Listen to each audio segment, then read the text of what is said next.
अंजलि की मौत से जुड़े कई वीडियो और चश्मदीद सामने आ चुके हैं, लेकिन फिर भी उस रात का राज ये नहीं खोल पाए।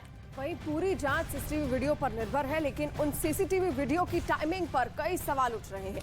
ऐसे में एक्सपर्ट्स की राय खास हो जाती है, तो दिल्ली पुलिस के पूर्व डीसीपी LN राव से जानने की कोशिश हमने की। बिल्कुल, हमने जानने की कोशिश की कि क्या सीसीटीवी से कोई छेड़खानी भी की जा सकती है क्या।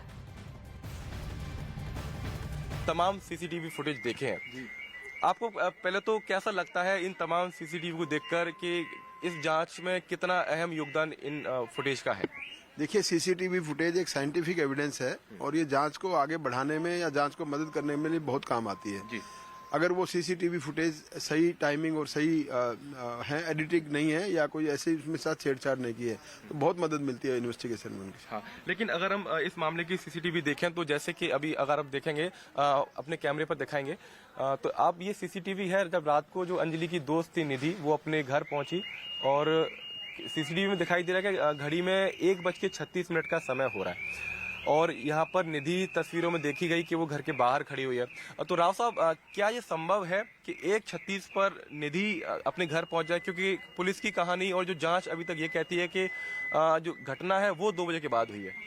हाँ, इसको देखते हुए कि घटना 2 बजे बाद अगर कंफर्म हुई है, 2 बजे बाद है, तो निधि का घटना के बाद अपने घर 1:36 पर पहुंचना, 1:36 सुबह पहुंचना क्वाइट इम्पॉसिबल है।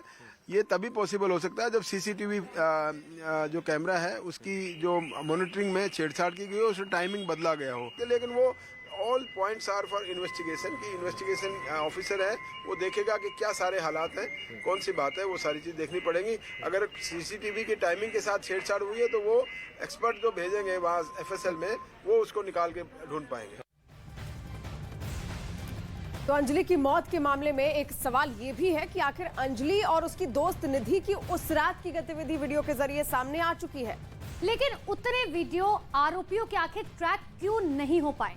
बिल्कुल, आरोपियों के ट्रैक नहीं हो पाए जिनमें ये साफ साफ नजर आ रहे हो। तो सवाल ऐसे में ये उठ रहा है कि आरोपियों की गतिविधि आखिर ट्रैक हुई क्यों नहीं। एक सवाल ये भी उठ रहा है कि जो भी तमाम सीसीटीवी सामने आ रहे हैं वो निधि और जो मृतका है अंजलि, उन दोनों के ही सामने आ रहे हैं। जिन 5 आरोपियों पर ये सारे आरोप लगे कि जिनकी गाड़ी से एक्सीडेंट हुई है, जानबूझ के किया, जो भी है जांच का विषय है, उनके सीसीटीवी इस पूरे मामले में अभी तक सामने नहीं आते। तो कहीं ना कहीं पुलिस के ऊपर शंका और बढ़ जाती है कि आखिर क्या वजह है। आप खुद एक पुलिस अधिकारी रहे। देखिए, जब इन्वेस्टिगेशन होती है तो ये जरूरी नहीं कि सारी बातें मीडिया को बताई जाएं। हो सकता है कि उनके पास, ये जरूरी है कि उनको भी ट्रैक करना चाहिए। जिस प्रकार से लड़कियों के सीसीटीवी के लिए ट्रैकिंग की है उस रूट की, और जहां जहां सीसीटीवी मिले हैं, होटल पे मिले हैं, वहां पे मिले, उनके घर पे मिले हैं, तो उसी प्रकार से ये जरूरी है कि जो कार जिसने एक्सीडेंट किया उसको भी पीछे रिट्रैक किया जाए। जैसे वो कह रहे हैं, उनकी स्टोरी के मुताबिक अगर वो मुरथल से आ रहे थे तो मुरथल और उस जगह के बीच में बहुत से सीसीटीवी फुटेज आए होंगे। वो सीसीटीवी या तो पुलिस ने ले रखे हैं जो कि मीडिया को नहीं बता रखे हैं, या नहीं लिए हैं, तो ये एक सीरियस बात है। इसके भी सीसीटीवी फुटेज रिकॉर्ड में आने चाहिए ताकि फेयर इन्वेस्टिगेशन हो सके और इसमें सच्चाई का पता लग सके।